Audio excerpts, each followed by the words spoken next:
Welcome to 99th Monkey Liberty News for Wednesday, July 9th, 2014. I am beginning this morning with an article about Hillary Clinton, not a topic I address all that often. From Natural News, Hillary Clinton says she supports GMOs.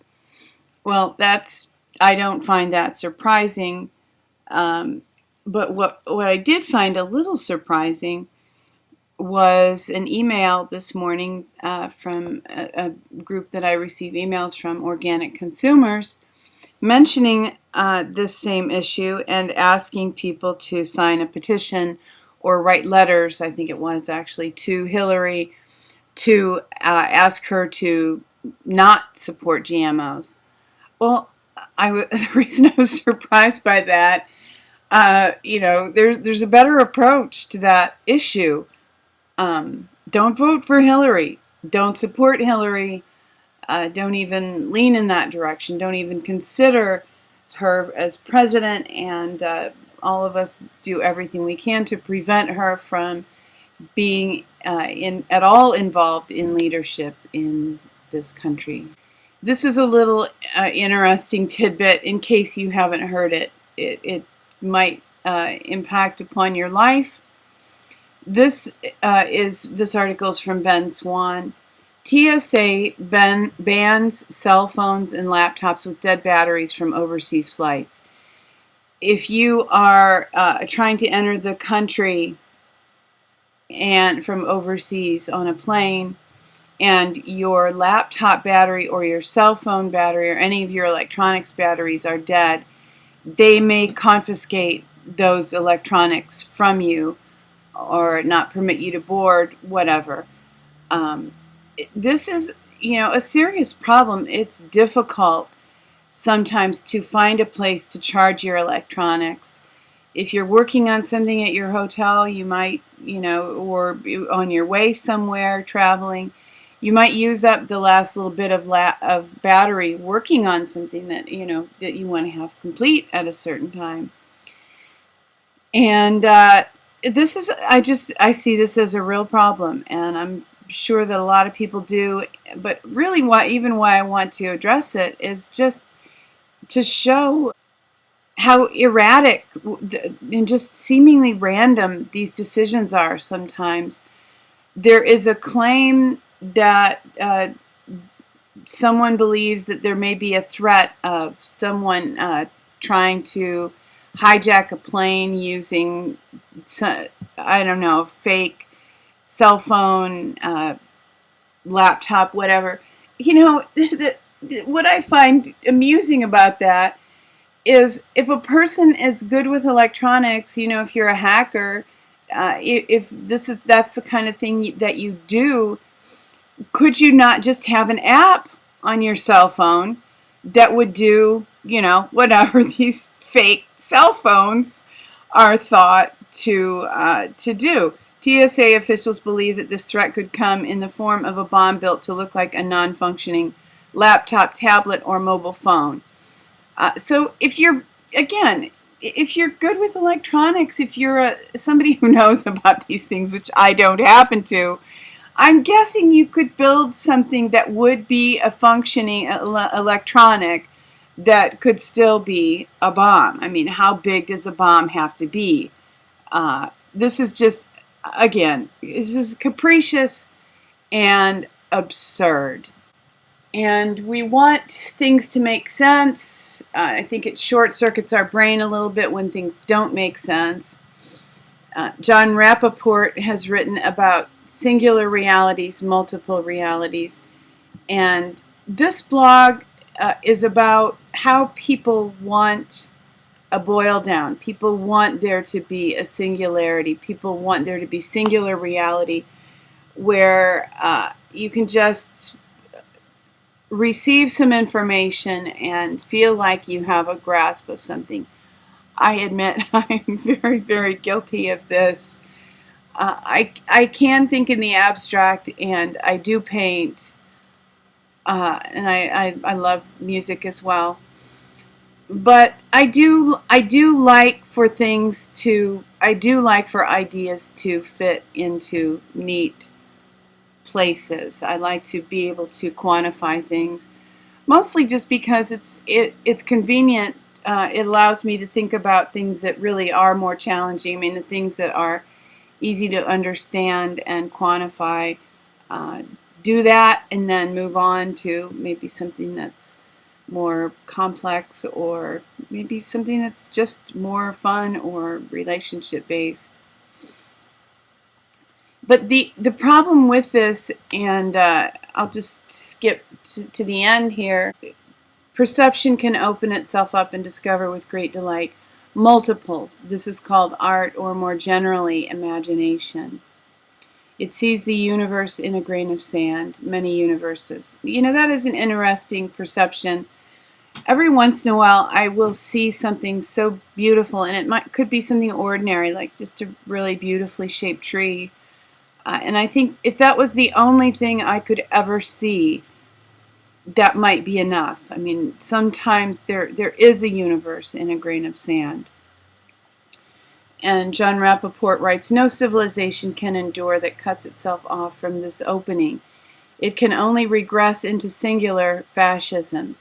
It will always devolve into overwhelming central authority, no matter what it calls itself, and those many people who seek singular realities will accept the fascism because they see no other possibility. Metaphorically and literally, they want a psychiatrist or a priest or a president to tell them, this is the condition of your mind, and this is what you have to do about it." And I'm addressing that to a certain extent because I even wanted to, I mean, this is great on its own, and I do recommend reading the entire blog. But something caught my ear yesterday that David Knight said on the Alex Jones show. And what he said was, the left calls for welfare and the right calls for warfare. And those are the two, that is maybe an oversimplification, but that does describe how they have played ping pong with our minds and with the U.S. population. When there's a problem, the left says aid or welfare, and the right says warfare, send troops. And of course, that line is blurred somewhat, but that helped me to understand what John Rappaport has identified here is the reason why that works. Because people want somebody to tell them, this is how it is and this is what you do about it. So those aligned with the left accept that, okay, we need to send aid. Those aligned with the right accept, okay, we need to send troops, because people want a simple answer. They don't really want to process the complexities, especially as a large group. It's like being on a team. I'm for the Giants. I'm for the whatever.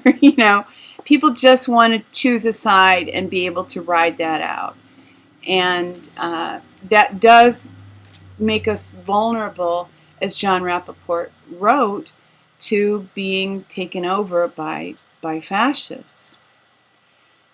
And there were some other, I'm just here, because I don't really know what segment that quote from David Knight is from. It may have been this one.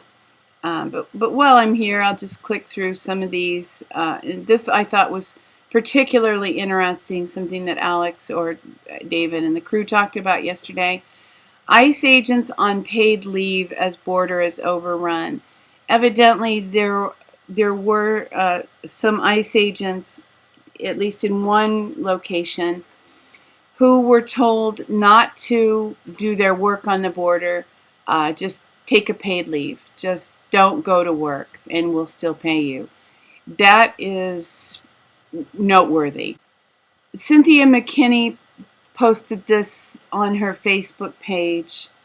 this morning or sometime recently. Cynthia McKinney at the March on the Pentagon rally. This is when she stood up and stated her case publicly. And one thing that I found particularly interesting, and this is even in the flow of the ideas of dividing us between left and right, is that at the time she gave the speech, which was March 2007, George Bush was president, and people were talking about impeachment, and you know, people on the left say that, okay, you're against Obama, but it's just because you're conservative, you were for Bush. But Cynthia McKinney has addressed that, even probably not intentionally, that it's just going back in time to when George Bush was still the president, and hearing what she had to say about how people on the left were hypocrites because they wouldn't do anything about George Bush. Now we're in the reverse position where the Republicans are the hypocrites because they won't do anything about Obama. And this just lends this speech that she gave lends a lot of clarity to that. And if you have friends who think that you believe what you believe and have the opinions you have because you are a conservative, this might help them understand the problem, the how we are all duped by the left versus right paradigm. And I'm moving toward good news here. This is from Rumor Mill News Reading Room. The revolution is inevitable. Open source uprising is coming, and it will conquer the 1%. And yeah, may it be so. May it indeed be so. And we are, as I mentioned yesterday from David Wilcock, there are rumblings out there that change is coming. And one aspect of that change is free energy. I've mentioned many different free energy devices, a lot of potential. This is hard evidence that this works. I mean, yeah, could they have faked it? Sure. You can fake anything on video. But I believe this is actually what it appears to be. Free energy device, Russian over unity resonance transformer. And input 3.3 kilovars, output 9.1. This is, input, to use the same measure. Input 1.2 kilowatts, output 9.1 kilowatts. So there's a significant increase. Yeah, you do have to begin with electricity, but there's a significant increase here. And there's another article from Hope Girl. This was from a few months ago, and I may have mentioned this before. Major breakthrough in free energy over unity demonstrated in the QEG. QEG over unity achieved. And you can believe this or not. I happen to believe it. And I believe there are other sources of free energy. I believe that there are 5,000 to 6,000 patents that have been stifled, many of which will provide us with free energy when they are released. And I'll just read a bit here. There's a focus here on industrialized energy. And then skipping down, there is another type of system called an open system. Many have never heard of open systems, and this too is by design. Information about open systems, the laws of nature, and free energy was purposefully removed from our educational system over 100 years ago. This removal was perpetrated by J.P. Morgan, Thomas Edison, and others in order to ensure we would continue to pay for the fossil fuels required by the closed systems that we use in every energy producing system that we have today. And the breakthrough of resonance explained raw power. And there's a lot of information here, and if you are interested, you can investigate for yourself. Thank you for tuning in for today's 99th Monkey Liberty News. Weeping may endure for a night, but joy comes in the morning. Hoping that you will love one another, take care, and enforce the Bill of Rights.